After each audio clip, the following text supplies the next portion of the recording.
Planning a fishing trip shouldn't feel like a full-time job. With fishingbooker.com, you can find and book the perfect fishing trip within minutes. Fishingbooker.com connects you with trusted fishing captains around the world.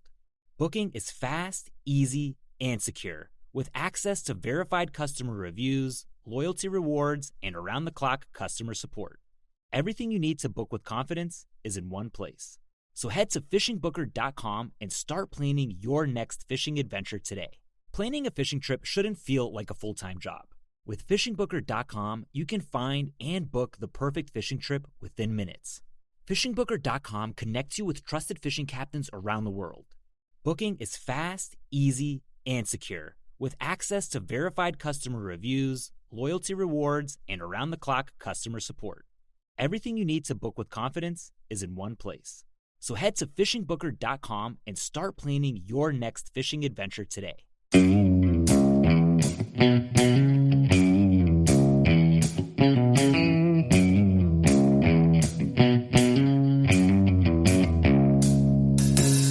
right, welcome back to the Survival and Basic Badass podcast. Well, today we have Chris, the angry American from the Going Home series, or is it the Home series? How do you call it? Penguin technically calls it the Survivalist series, a name which I didn't want it to have, but everybody else just refers to it as either the Home series or a Going Home series. So you kind of nailed both of them. So all right, there you go. That's kind of the way I've always, seen that's how I look at it too. I would say, I was an early adapter with checking them out. I mean, I think at least by the second book, I was, I had discovered, by the second release there and been following it. And as they come out now, I don't think I've caught everyone along the way. Yeah. But a bunch of them. Now, like first, let's touch on the books, and then I think we'll kind of jump all over here, and we got a lot going on in the world. We'll figure it all out. There's not much happening, but we'll find some things to talk about. Right, it's got to be something, right? So what's the premise of the whole book series? Like, what is the whole for the listener? I mean, I know, but but so when I wrote Going Home, actually on one of the survivalist forums online. I worked on the road at the time, so I spent a lot of time in hotels, and I didn't like to hang out at bars or nothing. So I would sit in a hotel, and I just started writing this story just for my own entertainment. And when I started that, it would have been 2010, I guess it was. And the only things out there really was Patriots and 1 Second After. You had to go way back to like the 70s and William Johnstone and that kind of stuff to get, books of the genre. Right. And so I decided I would make mine on the MP2 just because I wanted to make the world as bad as I could, as quickly and easily as I could. Yeah. And so the main character is a guy named Morgan Carter, and he's 250 miles from home in the state of Florida. And when the EMP occurs, and the entire first book is just him trying to get home. Mm-hmm. And that's all I was intending to write, was that story of this guy just trying to make his way home. And he's a prepper. I'm not gonna say mild prepper. He's a prepper. He had he had a ruck in his truck, and he had a pistol with him. And so he had some stuff, but like a lot of folks, he had stuff he didn't need. He needed things he didn't have, and he has to deal with all that. Right. And that was just my intention, was to write that story. But it took on a life of its own online. It had over 2 million views online, and people demanding that I publish it. Right. And so I was like, well, look, I'm not going to publish it, but I'll write you guys another one. So then I wrote the sequel, Surviving Home, on the forum. Okay. And that just kind of picked up, but because the getting home that's just the smallest part of the story. It was this guy's, trip home, walking 250 miles.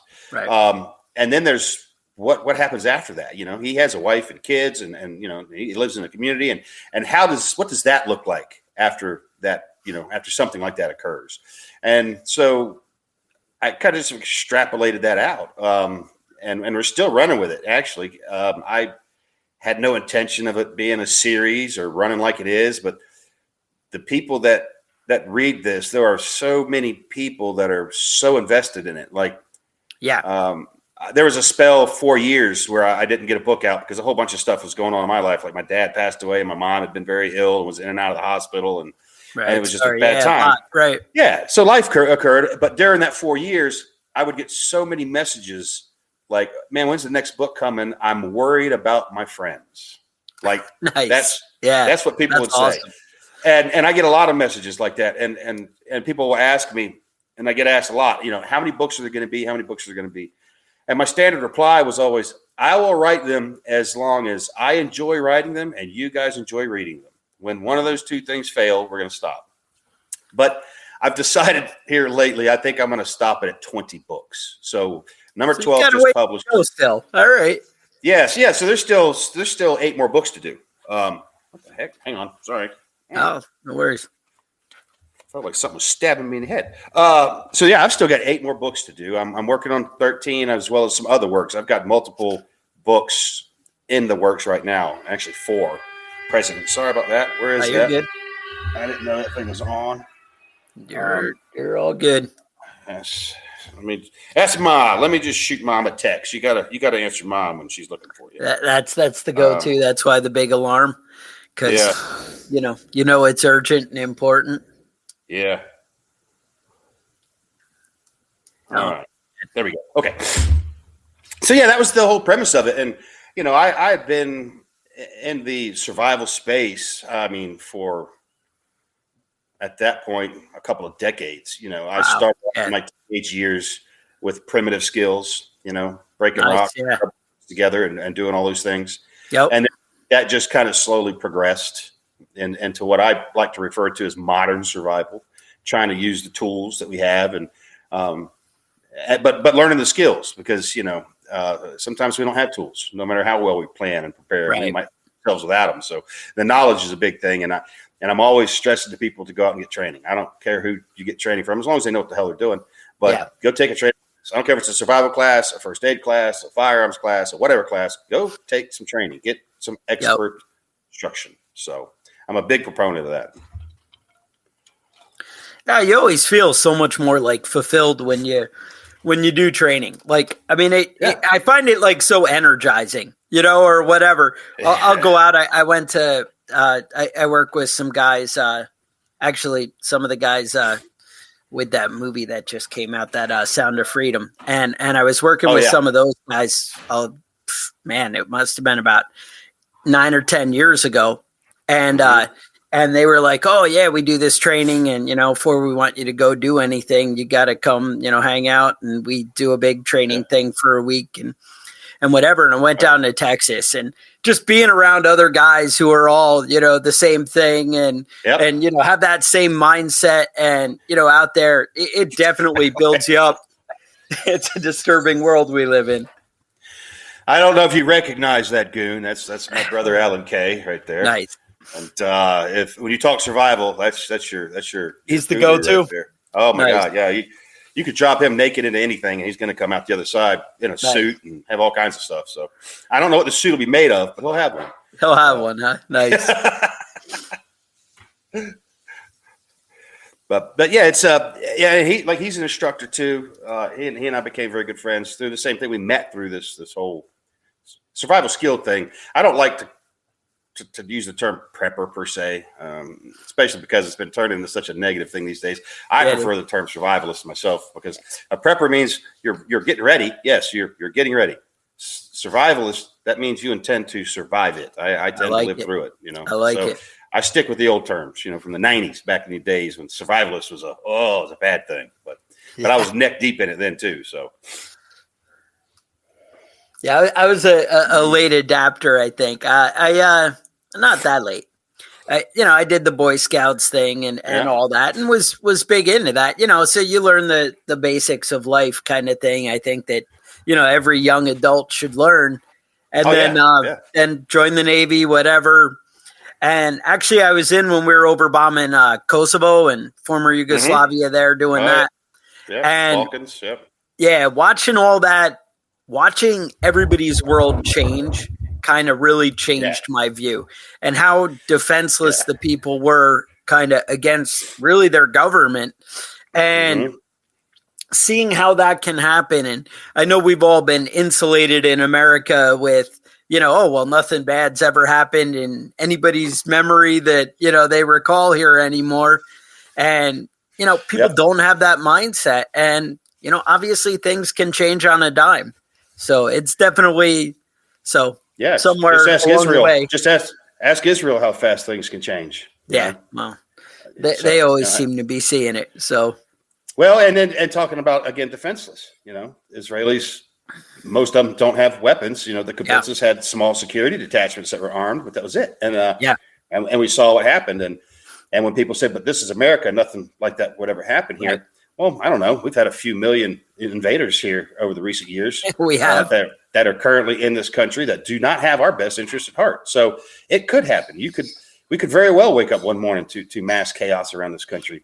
And it doesn't take that many. Now, again, remember, there are millions of them, but imagine 10 to 20 actors that all go, kinetic on the same day in a coordinated manner around this country. And we have 10 to 20 simultaneous events occurring in this country and what it would do to it.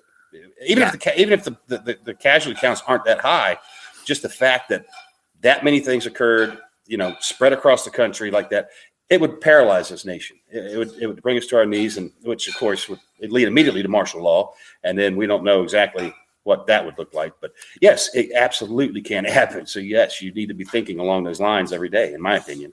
No, I think you're right on. It's funny. I was watching a video last night on the whole Stuxnet virus that, that was the one, I guess, that took out Iran there that – took out their centrifuges. Yeah. Yep. Right. And, and they were like, oh yeah, it's Siemens PLC stuff that it really focused on and disrupted with them. And I'm like, I work with that every day. I mean, most of the stuff I do is Allen Bradley, but Siemens is everywhere and whatever. And it really, if you disrupted that and, we gave it out to the world, we had our best and brightest create it and said, yeah, here you go. And now anybody can, with a little effort, go secure these things. And they're finding. And so you're an electrician, and that's my background as well. Granted, I haven't pulled any wire in a very long time, but that's a good thing. It's a wonderful thing. I loved the job when I did it. I was really good at it too. I took my job serious. I was a professional. But they're finding backdoor Chinese code in variable frequency drives, PLCs. So for people that don't know, a variable frequency drive or a VFD controls motors, how fast they'll turn. Right. So pumping water, creating electricity, doing things like that.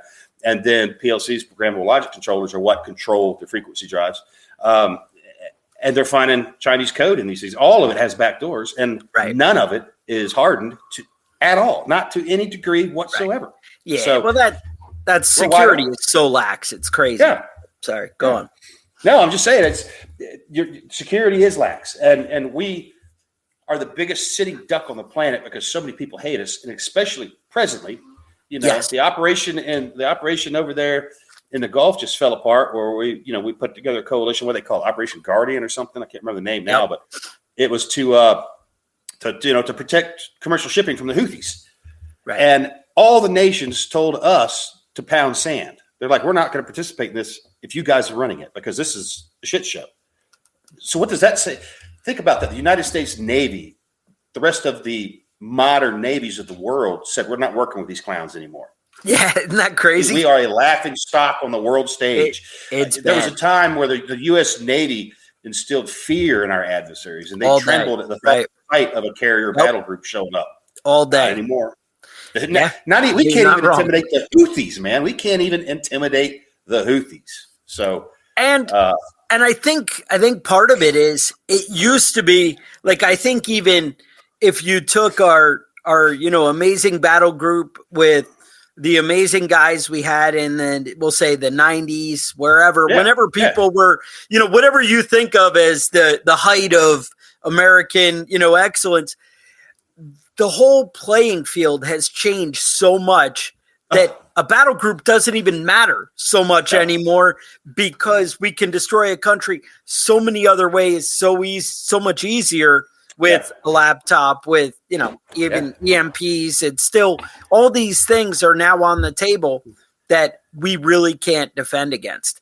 And we're currently watching the second army of the world, Russia, be brought to their knees by Mavic drones. Like, I mean, that's what they said. They were, I was watching this stuff and they were like, they try and move artillery into position and then the drones figure out where they are and it's completely useless.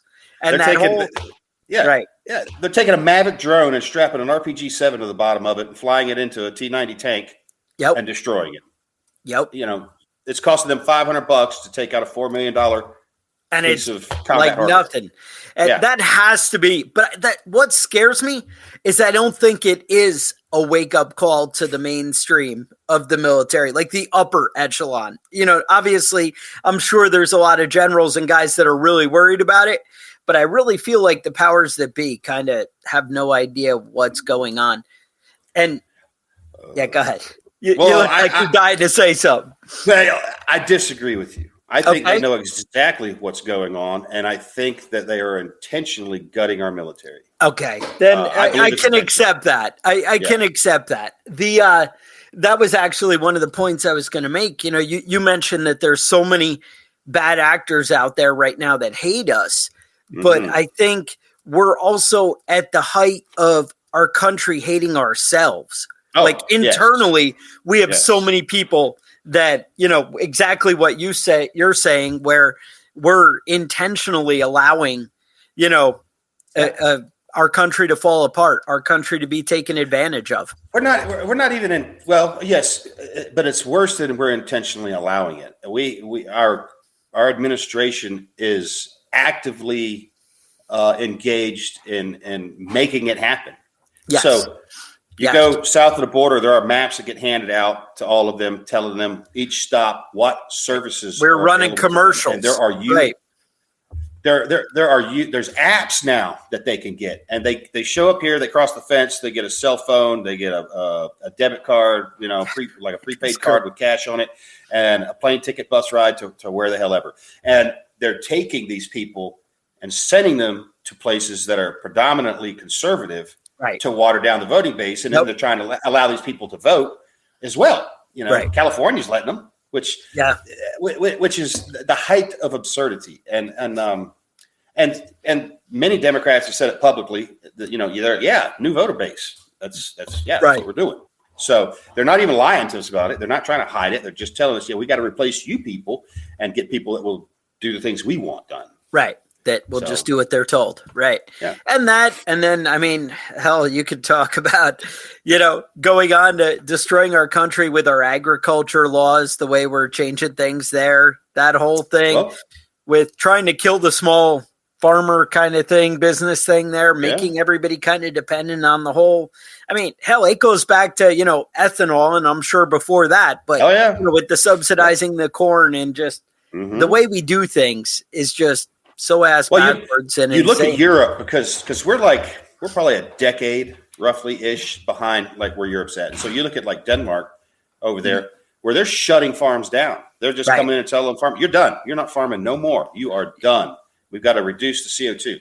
And so, you know, our global overlord, Klaus Schwab, you know, self-appointed global overlord. There you go. He's declared his war on meat. He wants to end the mass production of meat for the peasants, you know, for the peons. Exactly. And the private ownership of cars. He announced here a couple of weeks ago that he has moved down. Actually, I should say his timetable for the outlaw of the private ownership of vehicles to like 2030 or 2035. I can't remember which one it was, but it was in the 30s there. He says that the world will be free of privately owned vehicles. It'll be mass transportation. Of course, he'll still have his private jets and limousines and all those things, but the rest of us, I guess, we're supposed to be walking or riding the bus, you know. The 15-minute cities, right? That's the new thing.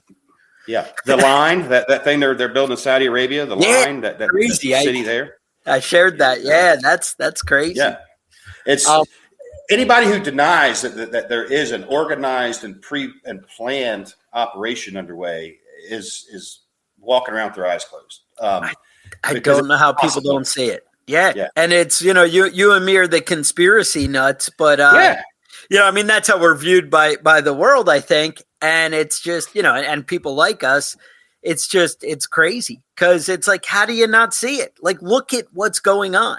You know, that was, I started doing rabbits for meat, and I'm like, I'm not going to be eating bugs. You know what I'm saying? I mean, that's kind of my plan. You know, I'm like, I need a sustainable meat source, and I'm not really ready to take on cows and everything. I got about 35 chickens and a ton of rabbits, and big gardens. But it really is that fear of, you know, you see crazy places like California and stuff. And I hate to say it, you know, being from New York, I know that, you know, California starts it, New York follows soon after, and then it spreads throughout the country, and it happens over and over again. And I don't know how everyone doesn't kind of wake up to that. That agenda just keeps getting pushed further and further, and you need to start figuring out how to take care of your family. And that's why I do this, is people need to figure out how to take care of their family. And the more you don't need anything from outside your house, your property, whatever, the better off you're going to be. Absolutely. You know, and food, you know, food production in particular is one of the biggest things to tackle, because you've got to eat every day, you know, so food and water, water being even more important than food in most cases, but you know, you've got to eat food every day. And as we know, you know, food has been used as a weapon for time immemorial, you know. Kill that. You know, you look at Ukraine, what Stalin did there. We can look into Africa and all the different famines that they've had. Look at Venezuela right now. You know, you don't have to look far. China, you don't have to look far every day. Where food is used as a weapon. You know, I mean, there was a time in China where the citizens were not allowed to consume meat. Now, this was, you know, back in history, long ago, hundreds and hundreds of years. But the reason the Chinese did that was to ensure that the population was too weak to resist. Because protein is what builds muscle. Protein is what, you know, makes you stronger and keeps you mentally strong, right? I mean, your brain as well, too. Right. And so you deny that to your population, you know, and it keeps them weaker, inherently weaker. So let's think about, why are they wanting us to not have meat? Why are they not wanting us to do this? But then they say they want us to eat the bugs, but humans aren't designed to live on a diet of insects. We're not. Right. There's stuff there we can't digest, and things like that. So we're not designed to live on that diet, but that's what they want us to do. And they're already surreptitiously putting it into products. So if you start reading the ingredients and things, some of those long names that are in there, Google them. When you're in the grocery store, look them up. You're going to find out there's cricket meal in a lot of stuff. Right. It's showing up already. So they're slow rolling it, like they always do, slow rolling it, so that one day they're going to come out and say, well, this stuff's already been doing products for years. If you eat this, you've been eating bugs, and if you eat that, it's no problem. And people are conditioned to be like, oh, okay, you know, the psychology of humans is amazing to me, especially when it's mass psychology, which is what we're living under. You know, people suck, in my opinion, on the whole. Kind of what it comes down to. That's the thing. Yeah. You know, that's dumb, stupid, dangerous animals. Humans, dumb, stupid, dangerous animals. So that's fair. And we've let, you know, the education and everything, where the kids have no idea what's going on and whatever. And you know, we live in a world where parents are seen as the enemy, considered dumb and naive. You know, well, they're not tolerant. They don't know. They're so, you know, tolerant. They don't understand how the world works. Yeah, well, you know, in schools, it's no longer education; it's indoctrination. Everywhere you look, that's what it is. And we've got this advance in AI, and there's an AI tool now that every AI uses. I just forgot the name of it. I might think of it, but it looks for the racism, you know, in everything. And in the mission statement for the company that created this tool for AI, they clearly state that they basically don't take into account anything that has to do with the oppressor, white people, says it, white. So nothing can be said as a pejorative or a racist statement towards white people in the world of AI. There was one I saw this morning on Twitter. Somebody asked an AI graphics generator, to generate a picture showing socialism versus democracy. The picture that came up looked like something out of Soviet Russia or China, green fields, leafy, everybody's happy, bright sunshine. Capitalism, much like our president enjoys his red backgrounds when he gives talks, red backgrounds look like kind of flames in the back, and then just throngs of people lined up, like either waiting to go to work or waiting to collect their ready to go into the factory with big smokestacks coming out. Yeah. Oh, I'm sorry. No, democracy. It was socialism versus democracy, not capitalism. Okay. But democracy was this hellscape looking thing, and socialism was utopia by AI. So why did AI do that? Because humans programmed the AI and told this is what's good and this is what's bad. AI is so biased. It's unbelievable to me. I mean, I was early into checking it all out and seeing, I'm into that whole world of whatever. I don't know. You mentioned you did the industrial electrician. Oh, yeah. Where I work, I'm basically like a firefighter kind of thing where, I just get calls and jump. So I might have a night where I sit at my desk for 4 or 5 hours, and I have nights where I don't see my desk, that kind of thing. It's like, go handle all the crises right now, or, hey, everything's just working and nobody's calling. So I have a lot of time to check out YouTube or whatever, that's where I dig up all the content for the podcast and whatever, and have time to put together graphics and Lord knows what. So I'm always like, oh, AI, all this, check it out. And I'm aware of the dangers. And it's funny because I'm the exact opposite. Like, I'm nonstop with it at work. And then the minute I get out, I don't even carry a cell phone around with me. I always get we called you, or the wife, I called you, I texted you. I'm like, I have no idea. If I carry an iPhone with me, it's so I can listen to music, Well, while I'm out somewhere, I might have headphones with whatever. But that's, I don't know. I get off track, but you're good. That's the world, and I mean, it's hard to get away from it all, but it so is shaping how we view things and how we see the world. And it is another thing conditioning us, and the fact that it's, showing us the same things. I mean, even, I do tons of research on YouTube. Obviously, if you pull up my YouTube channel, even compared to yours or my wife's or anybody else, we see a totally different world because those algorithms have, shaped what they're going to show us. And, it does add to what you're looking for, where if you're looking for things that makes you hate and angry, you're going to see things that make you hate and angry. And the same thing, if you're looking at puppy dogs in love, I think, you're going to find puppy dogs in love, But they're also, I've been watching YouTube for a very long time. And so, like, one of the things in particular that I tracked was the entire Ukraine deal back to 2008, from prior to the Maidan experience all the way through to present day. And a lot of those videos that I used to watch about what was going on over there are gone now. Yeah. YouTube scrubbed them. And they're scrubbing so much stuff. Yes, and they really controlling the narrative of what you can see. So that, and when you throw AI into this, it's hard to determine, and it gets harder every day to determine what is reality. So did you hear about the explosion in that hotel in Houston, like yesterday afternoon, I guess it was? No, I don't watch news much. It was a big explosion, blew all the windows and everything out of this big hotel in Houston. And on Twitter earlier, it was the ATF came out and said, "Oh, this was a gas leak explosion." And I'm like, well, all right, the ATF said that, but was it?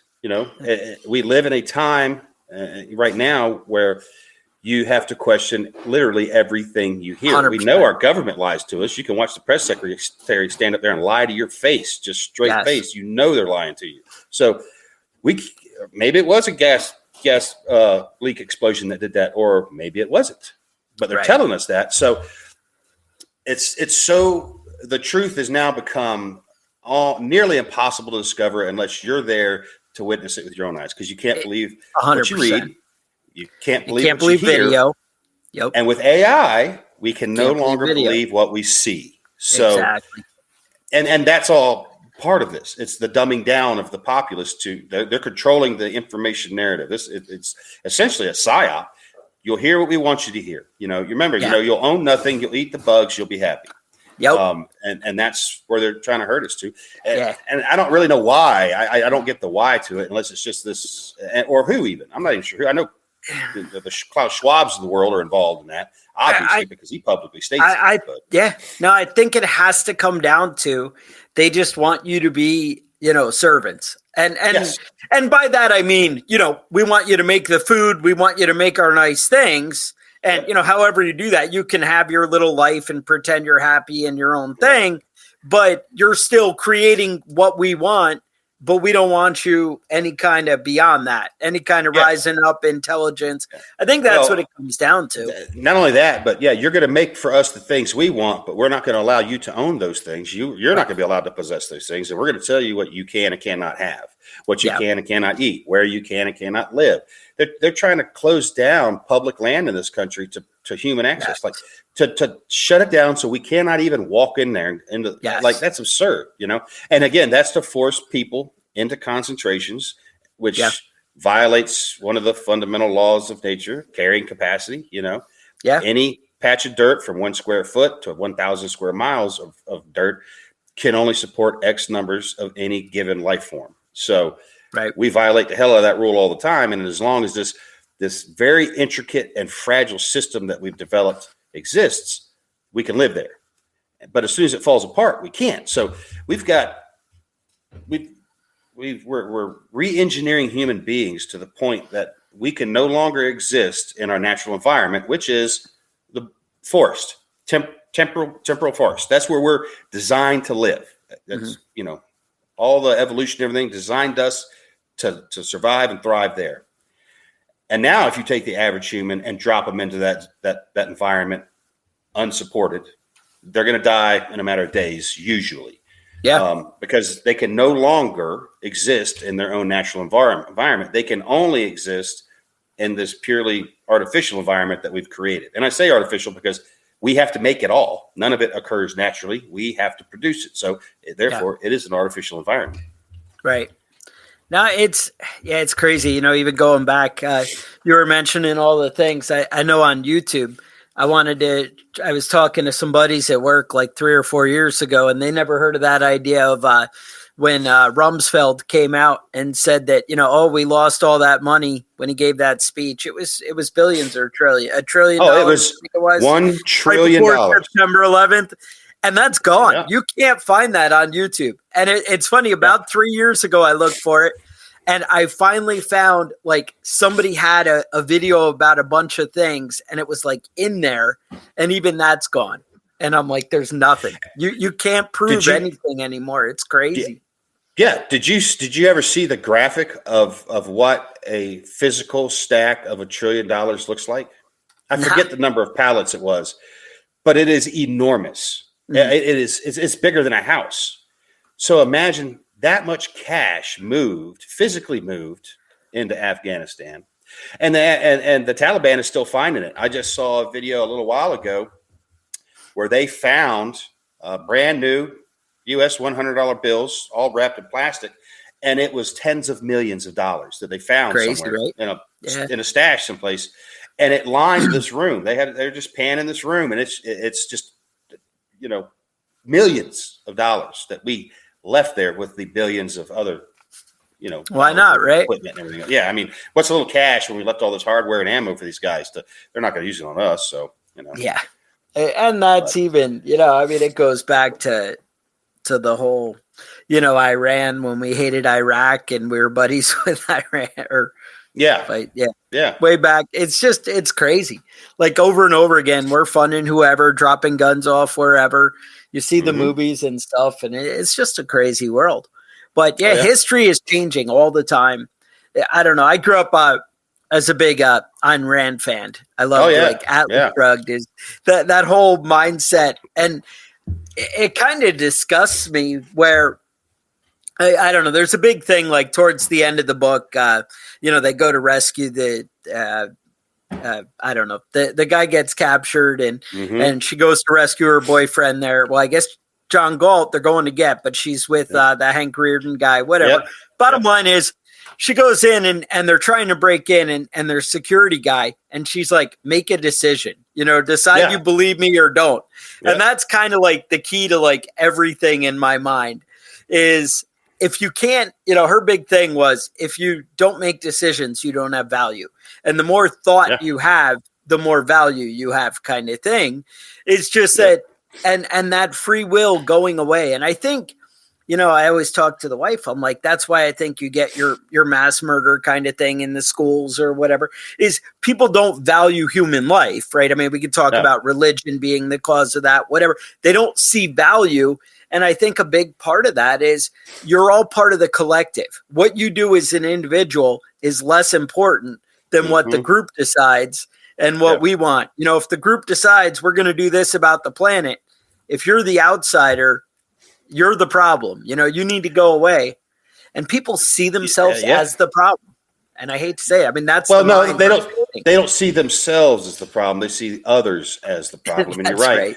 And it's not even, when you say the group, it's not even the majority. No, I don't think the majority. It's always the minority. So I don't know if you remember just recently, it made the media. It was talked about a lot. There's a guy being sentenced and he jumped over the judge's, whatever the hell the judge sits behind. I don't go to court much, and attacked the judge.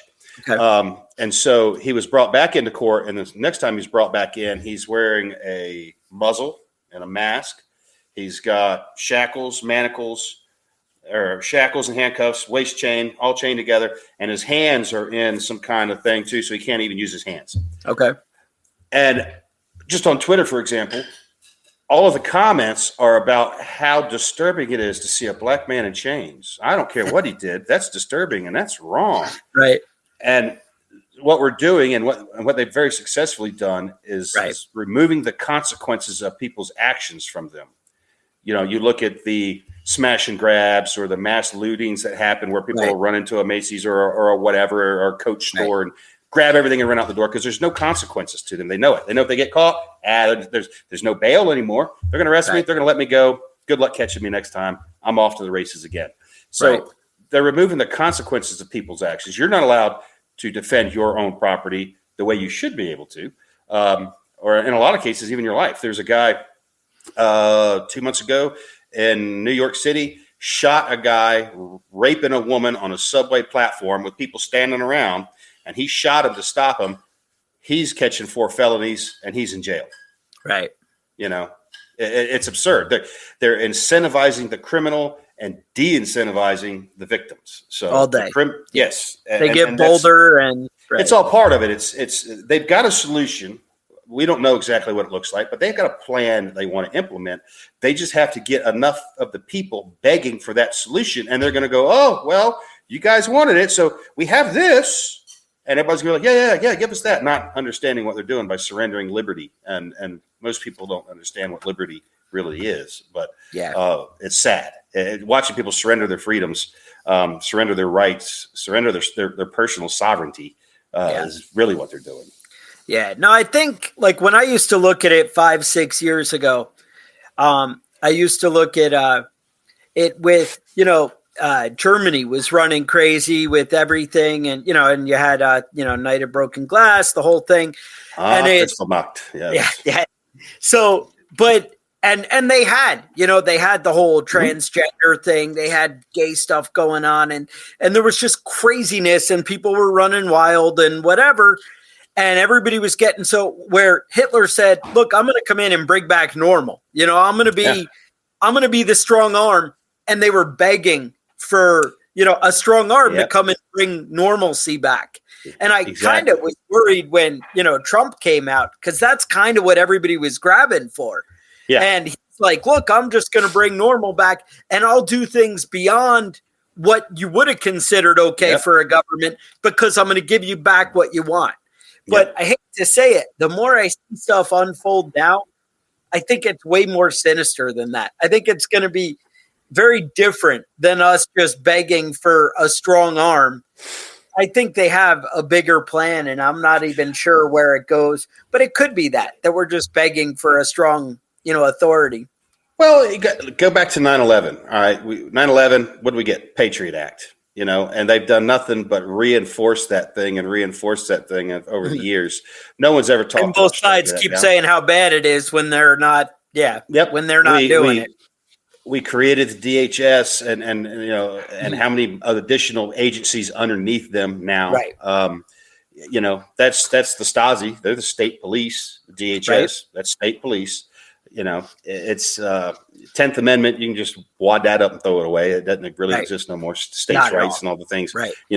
Anything not specifically enumerated, in this document remains, the states retain. So that's out the window. And they did that through money. So they basically started bribing the states and then told them, oh, well, if you want to keep getting our money, you got to go by our rules, not your rules. So, and, money that's the ultimate, get for just about anybody. You throw enough money at them, they'll do whatever you want them to do. So that's what they do to states and at times individuals. You look at the COVID payments and all that stuff that went down. It's just, I never got any of them. I never got COVID payments, but that was just me.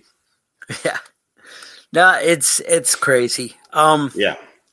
Now, and more though, it just builds up, and we let it get worse and worse, and we give up control, and they take more and more, and it's, I don't know, it wears you down. Now, tell me, so the new book, right? You got the book out at number 12. We're at, right? 12. Yep. Number 12. The new Exploring one. Home. Now, so where are we at? Where are we going? Or even if you want to kind of. Yeah. Oh, yeah. So, we're 12 books in, and essentially, on timeline wise, in that world, we're only about a year in. About a year long is all it is. But we're at the phase now where we're slowly beginning the rebuilding phase. We're going to start putting this country back together. And as this series moves on, some of the things that we're going to see is the Constitution is going to come into play in a couple of the books in a big way, in that it's being rewritten. Now, that's not in the next book or nothing. I don't want to think that, but we're gonna see a return to sanity is what we're gonna see. The Constitution is going to get amended to codify the language to be unambiguous, that nobody can argue against it. The Second Amendment is going to be rewritten. The First Amendment, all of it's going to be rewritten so as to be crystal clear. The 10th Amendment will be a big focus of what happens in rebuilding this nation. Our federal government is going to be dramatically reduced and back to what its original intent was meant to be. And the world that will be created in the series, the term career politician will be as offensive as the term pedophile was and still should be. So it's not going to be looked at as a career path anymore. It's going to be looked at as a hardship that people endure on behalf of their country. You don't get rich. Lots of things. Like when this gets done, lobbyists will no longer exist. You also, if you are elected to office in the country, you will not be able to go to work for any firm that does business with the federal government ever, if you run for office and are elected, because there's inherent conflicts of interest that any moron can understand. You look at, I didn't see Sotomayor's Supreme Court justice. I didn't see her current net worth, but when she was elected to the Supreme Court, she had a net worth of $750,000. Okay. And now she's worth millions. I know it's in the millions. I just didn't see the exact figure because they were contrasting that against Clarence Thomas, who does not have a lot of money, is not a rich man. And basically talking down on Clarence Thomas for not being able to manage his money and talking up Sotomayor for knowing how to work the system and enrich yourself inside of it. Right. And we can talk about the Pelosi family and down the entire list of all of them, the California crime syndicate of the Pelosi's. Right.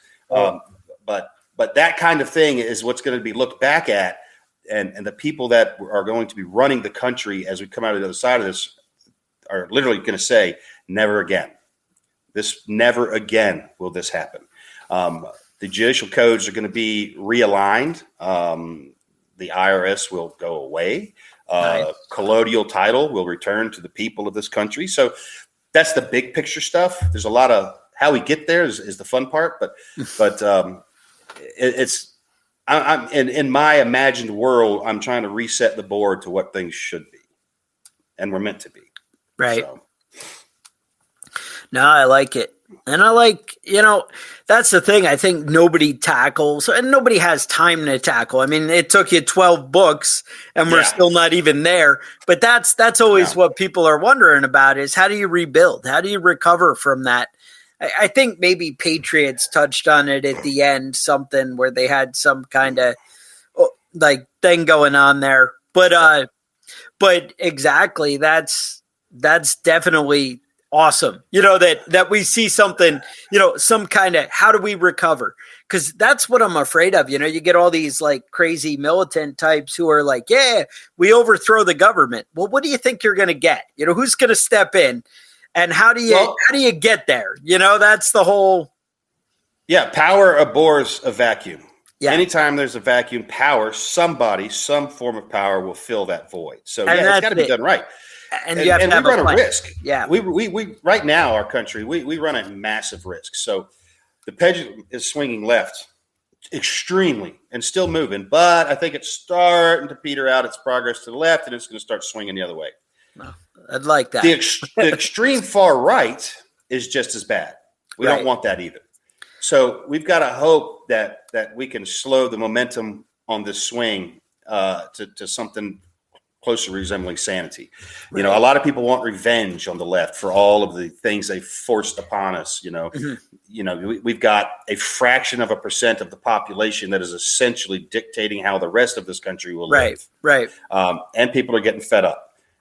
They're not fed up enough yet, but eventually enough of them will get fed up with it. And we're going to start that swing the other direction. Mm-hmm. And we got to be careful and temper ourselves. And I know everybody wants revenge, and we got to do, and there will be a lot of it. Vengeance will be served to a lot of folks, unfortunately, because we've gotten into an era now where you can no longer have civil discourse.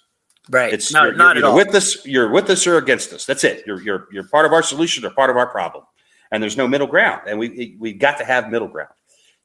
I've got to be able to agree with some of what you say, disagree with some of what you say, but also agree with some of what you say and disagree with some of it. And we can still live together.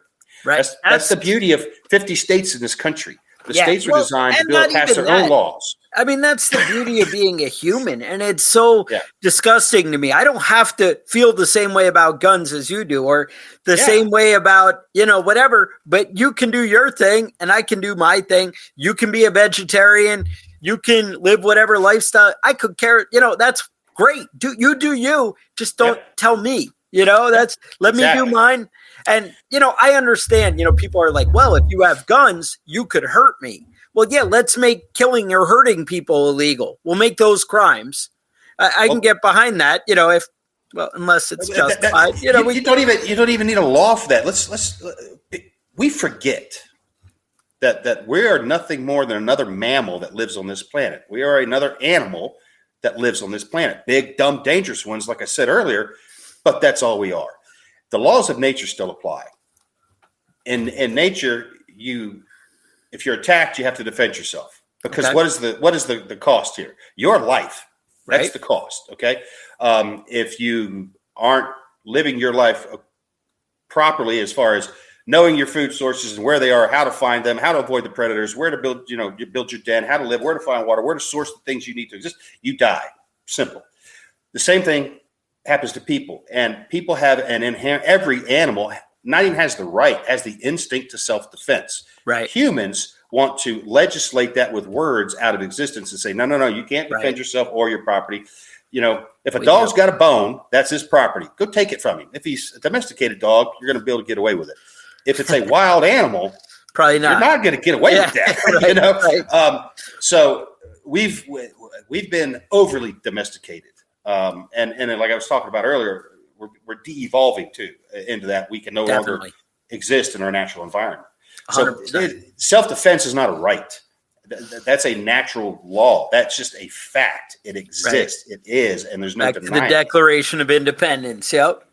Yes. So, and I think a lot of people forget that. They forget since we live in this artificial world, that the natural world still exists, and those laws are absolute. There is no gray area, middle ground, or room for discussion in the laws of nature because they are absolute. Yeah. And if more people would wake up and realize that and remember that, we would probably be better off. Yeah. No, that sounds right. I don't know. So, all right. So everybody's going to run out, buy your book because what they're going to download all of them on Audible or awesome. wherever it Audible. is, right? Audible. Yeah. Now, how does that return for you? If somebody buys all your books on Amazon, do you do better than you probably do, right? Than if they went to Audible and did that actually, and got all 12? I have no idea. Well, so it's kind of it's a little convoluted. So when I finally eventually literally caved into the pressure and self-published Going Home, the first editions they're so bad. The editing was awful. they're terrible, but they're in hardback and they're still out there. Okay. I actually had those are the rare collector's items that people sell for $2,000 and $5,000. No, I don't have any of them. I wish I did. I used to have cases of those things. And gee, if I'd had any idea, because I had a guy buy one out of Italy. He paid $4,000 for it. Wow, it's crazy, huh? Shipped it to me to sign, which I did. Nice. And I shipped. And you wanted to keep it because you're like, hey, well, I needed this. I have two of them. Okay. I still have two. I have one original, and then I have one that has an unreleased cover on it that no one ever saw. So I do have those two. But after self-publishing it and releasing it, about 6 weeks later, Penguin Books called and made an offer on the book, which I turned down, much to their dismay. But a couple of weeks later, they called back. They had found religion or something and made an offer that I couldn't say no to, and I took it. All right. So the first 5 books are with Penguin Books and all formats. And to people out there that a lot of people want to be writers. And like I said, when I first got into this, I had no intention of being a writer. That what I was looking to do. I was just killing time and having fun. Right. And everybody wants that traditional publisher to pick them up because they think that's the benchmark of success. And yeah, there's quite a bit of money involved in it at times, but I make way more per sale on the books that I self-publish through Amazon per book than I do through Penguin. And then the self-published books, I had a deal with a publisher, an audiobook publisher, Podium Publishing, which is the premier audiobook publisher that there is. And they made me an extremely generous offer that I took. So they're my biggest revenue source, actually, is Podium Audio. Not Penguin Books. They're trivial compared to what I make through audiobooks because so many people like them. And the reason is I ended up with a fantastic narrator who messes things up a lot. He says things wrong all the time. But the readers are so vested in him that they're running jokes. You can't change now, right? They're running jokes voice now. For your guys, right. Yeah, and so and people just love it. They love the audiobooks. And the guy does a super good job narrating them with inflection and changing. Like the listeners know which character is talking just by the voice. Definitely. I mean, I'm a big audiobook fan, and me too. The narrator makes a huge difference. Well, and so that was like part of the deal was when I first self-published, I did a deal with Podium Publishing. They had the audio rights. When Penguin came along, they're like, we want the audio rights. You need to call Podium and get them to release it to us.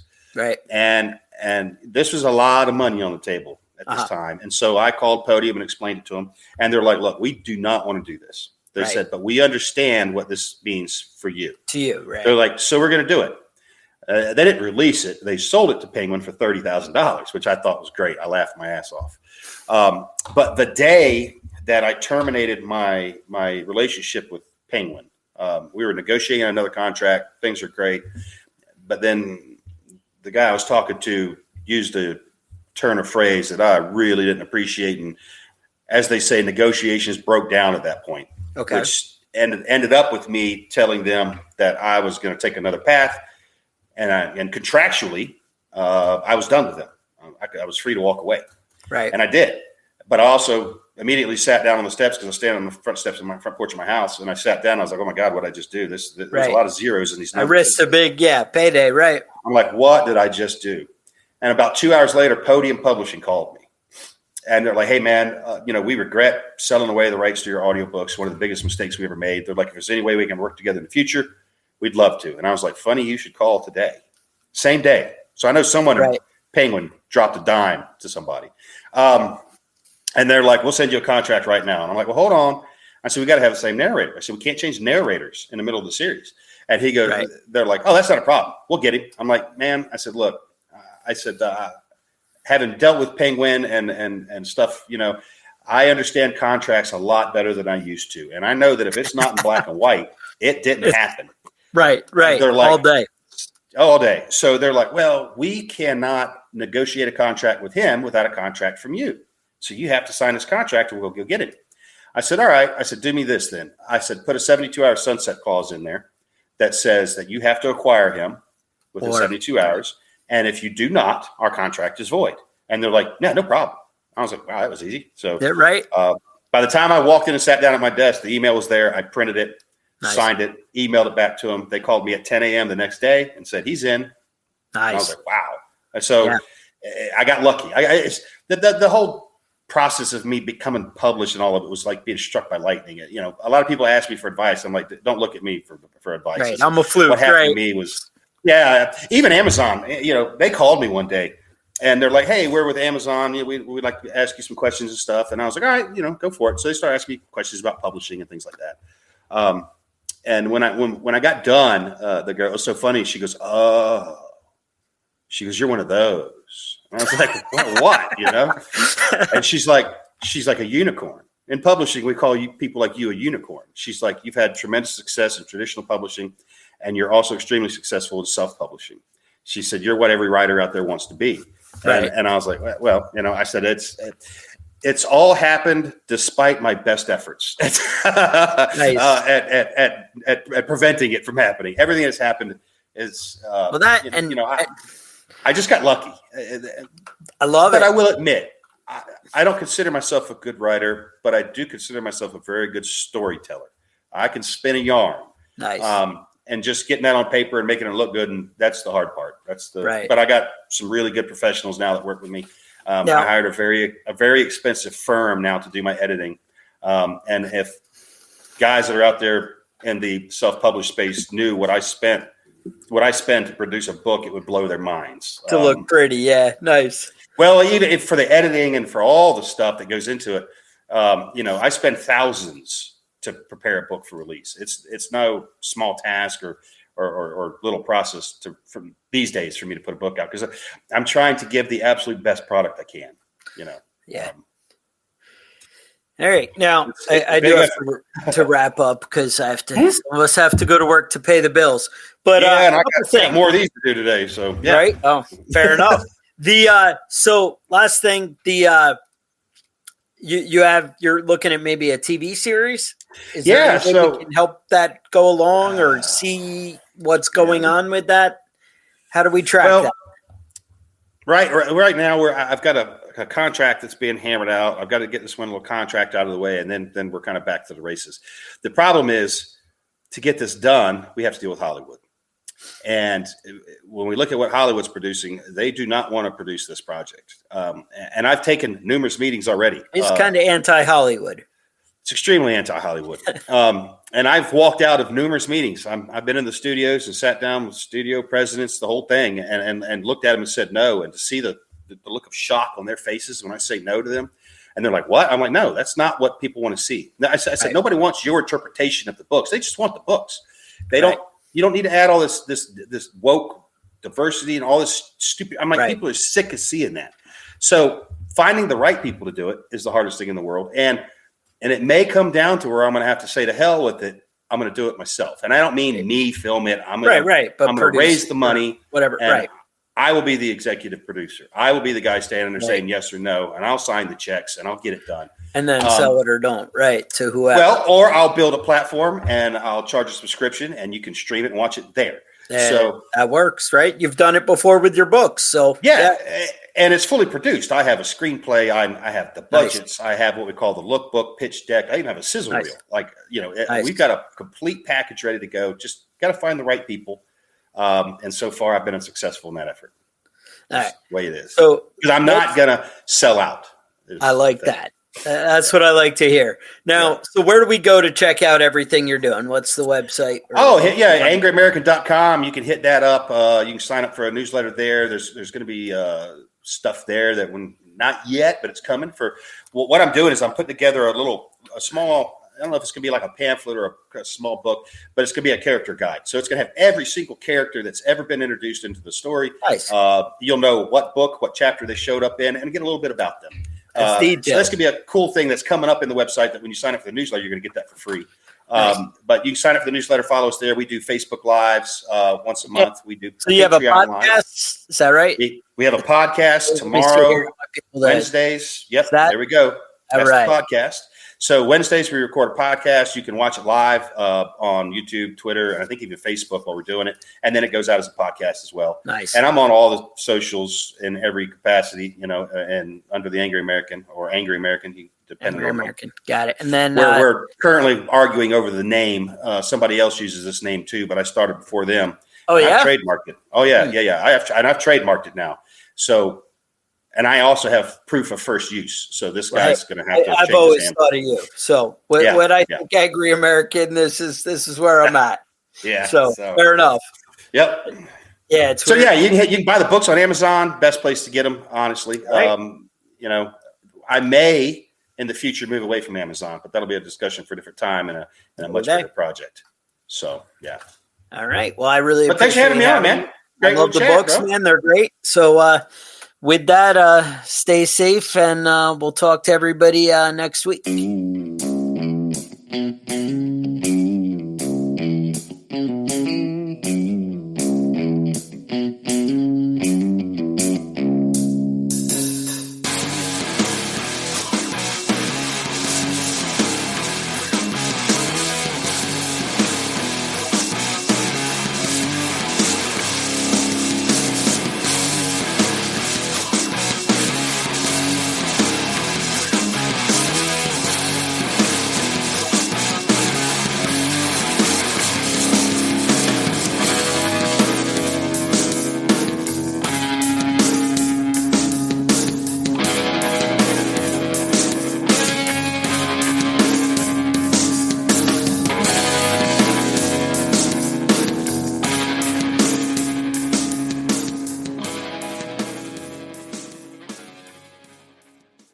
Planning a fishing trip shouldn't feel like a full-time job.